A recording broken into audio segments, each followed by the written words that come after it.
move to the other slide, TK, which is also related to business cycles and output caps. In an economy that grows over time, TK, in an economy that grows over time, the absolute output cap, that is Y minus YT, is usually measured relative to potential output. जैसे जैसे economy grow कर रही है, ठीक है ना, output cap को major किस चीज़ के रेफरेंस से किया जाता है, विद पोटेंशियल आउटपुट.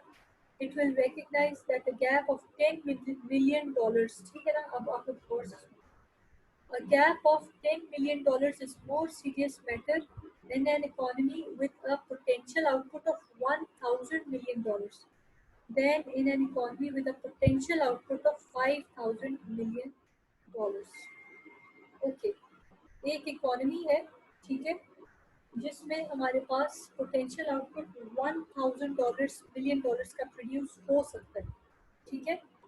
अगर $1,000 million का पोटेंशियल आउटपुट प्रोड्यूस हो सकता है, तो $10 million का गैप का मतलब कि इकोनॉमी कितना आउटपुट प्रोड्यूस करके दे रही है, $990 million का आउटपुट प्रोड्यूस करके दे रही है.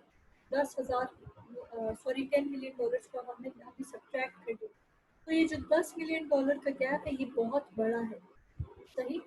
लेकिन अगर वही इकोनॉमी पोटेंशियल आउटपुट $5,000 million का प्रोड्यूस करके दे रही है, दैट इज पोटेंशियल आउटपुट यहाँ पे 1000 है, इससे कहीं ज्यादा आउटपुट को यहाँ पे प्रोड्यूस करके दे रही है वही इकोनॉमी $5,000 million. तो उस इकोनॉमी में $10 million जो है वो इतना बड़ा जो है गैप नहीं है, तो therefore it is not that serious matter. I hope it's clear, ठीक है ना. तो जितना ज्यादा पोटेंशियल आउटपुट होगा, फिर गैप जो है वो क्या होना चाहिए, वो भी उतना ज्यादा होना चाहिए to make it a serious matter और एन इशू. अगर पोटेंशियल आउटपुट ही कम है $1,000 में, तो उसमें $10 million का जो गैप है, it is a huge issue, ठीक है ना. It's a matter of concern. But if the economy can produce potential output of $5,000 million, then $10 million जो है वो उतना सीरियस कंसर्न नहीं है. Yes, it is a gap, but may be वो उतना सीरियस मैटर ना हो. इकोनॉमी जो है उस सूरत में उसको मे भी आसानी से कवर कर सकती हो. High growth rates in the boom phase of a cycle create positive output gaps. ठीक है, जितने हाई इकोनॉमी में अगर हाई ग्रोथ रेट्स होंगे, इकोनॉमी अगर ग्रो करेगी विद हाई ग्रोथ, ठीक है ना, तो फिर जाहिर बात है क्या होगा कि इकोनॉमी बूम फेज में हमारे पास पॉजिटिव आउटपुट प्रोड्यूस होता जाएगा, which are called as inflationary gaps, because they put an upward pressure on the cost and prices. अच्छा, यहाँ पे एक इशू डिस्कस हुआ, वो इशू क्या है, जब इकोनॉमी में ग्रोथ रेट हाई होना शुरू हो जाता है, स्पेशली जब बूम में हो इकोनॉमी, बूम वो जो ऊपर वाला पॉइंट है, ठीक है ना, सही. एक second, let me draw this just in the simplest way. Okay, अच्छा, अब इस पॉइंट पे जो हमारे पास है बूम फेज, ठीक है, अगर यहाँ पे हाई ग्रोथ रेट्स होंगे, तो इसकी वजह से क्या होगा, पॉजिटिव आउटपुट गैप्स आना शुरू हो जाएंगे, ठीक है. ये पॉजिटिव आउटपुट गैप्स एक और कंसर्न को जो है वो अराइज करते हैं. वो कंसर्न या वो इशू क्या होता है, वो होता है inflationary gaps. Why? Because they put an upward pressure on the cost and prices. जो इकोनॉमीज आप लोग देखो, जो भी इकोनॉमीज डेवलप होती है, उनमें एक हमने एक चीज़ नोट की है, अगर आपके कोई भी फैमिली मेम्बर्स बाहर किसी डेवलप्ड इकोनॉमी में रह रहे हैं, तो हमेशा यही कहते होंगे कि वहाँ पे चीज़ें जो है वो ज़्यादा महंगी है, ठीक है, सही. तो क्या हो जाता है, इन पॉइंट्स पे इन्फ्लेशनरी गैप्स डेवलप होना शुरू हो जाता है. वाई? बिकॉज ये अपवर्ड प्रेशर रखते हैं किस चीज़ पे, on the cost of production. और जब कॉस्ट ऑफ प्रोडक्शन पे इंक्रीज होती जाएगी, तो prices of those goods also starts to increase. Then low or negative growth rates that result in the negative output gaps and rising unemployment rate are known as recessionary gaps. ये इस पहला जो statement है वो इस point को explain करके दे रहा है, दूसरा स्टेटमेंट है वो आपके इस पॉइंट को एक्सप्लेन करके दे रहा है. ये पॉइंट आपको क्या बता रहा है, low or negative growth rates that result in the negative output gaps.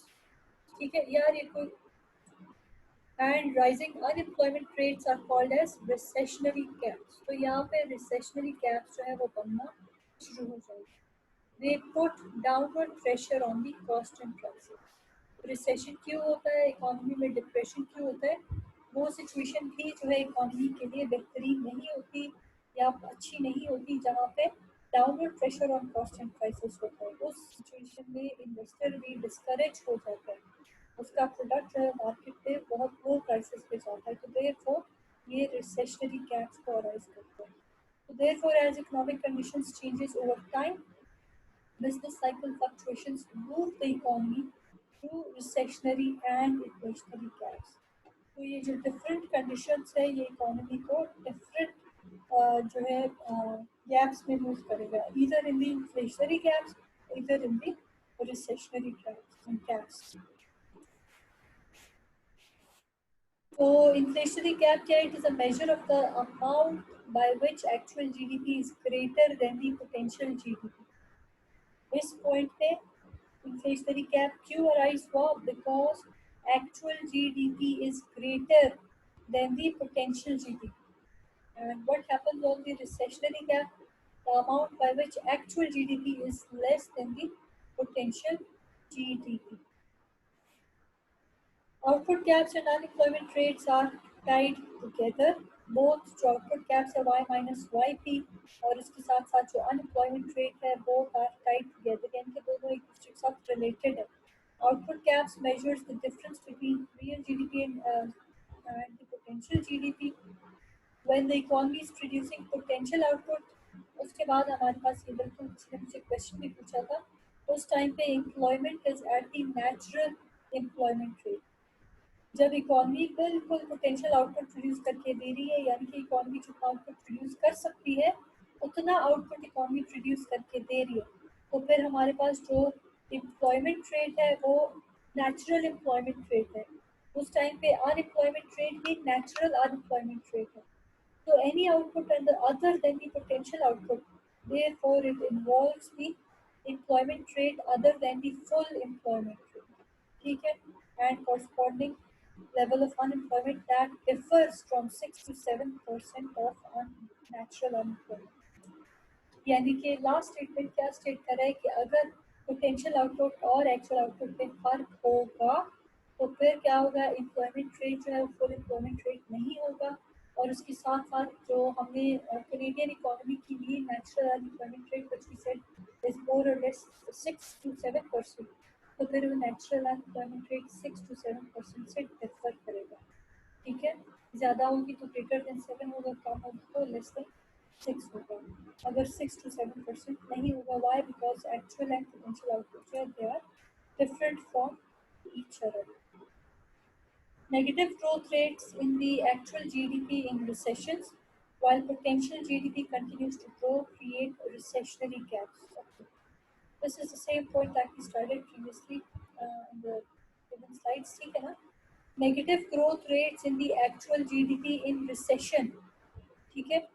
And while potential GDP continues to grow, both दोबारा से इसको यहाँ से स्टडी करें. Negative growth rates in the actual GDP in recession, while potential GDP continues to grow, it will create a recessionary gap. क्या कह रहा है कि नेगेटिव ग्रोथ रेट हो रही है हमारे पास एक्चुअल जीडीपी में. एक्चुअल जीडीपी इतना है जबकि हमारा potential GDP lies above this point. ठीक है, सही. इसलिए पोटेंशियल जीडीपी क्या है? It continues to grow. So therefore there is a difference between the actual GDP and the potential GDP. इसकी वजह से हमारे पास recessionary gaps create हो जाएंगे. Indeed, any time growth in the actual GDP differs from the growth in the potential GDP, the output gap changes the and unemployment rate changes. यानी कि simply ये कह रहा है कि किसी भी टाइम पे अगर एक्चुअल जीडीपी और पोटेंशियल जीडीपी में फर्क होगा तो growth in potential GDP the grow output gap जो है वो चेंज करेगा और उसकी वजह से हमारा अनएम्प्लॉयमेंट लेवल या रेट जो है वो चेंज होगा. Therefore, the differences between the rates of growth and actual and potential output explain the persistence of high rates of unemployment in Western industrial countries in the years since the 2008 final financial crisis. Just it's an example. इस example के through आपकी दोनों statements को explain किया. Okay, adjustment to output gaps. We will study this in the next class. Let's finish it over here, and then we'll continue with the next topic in the next class.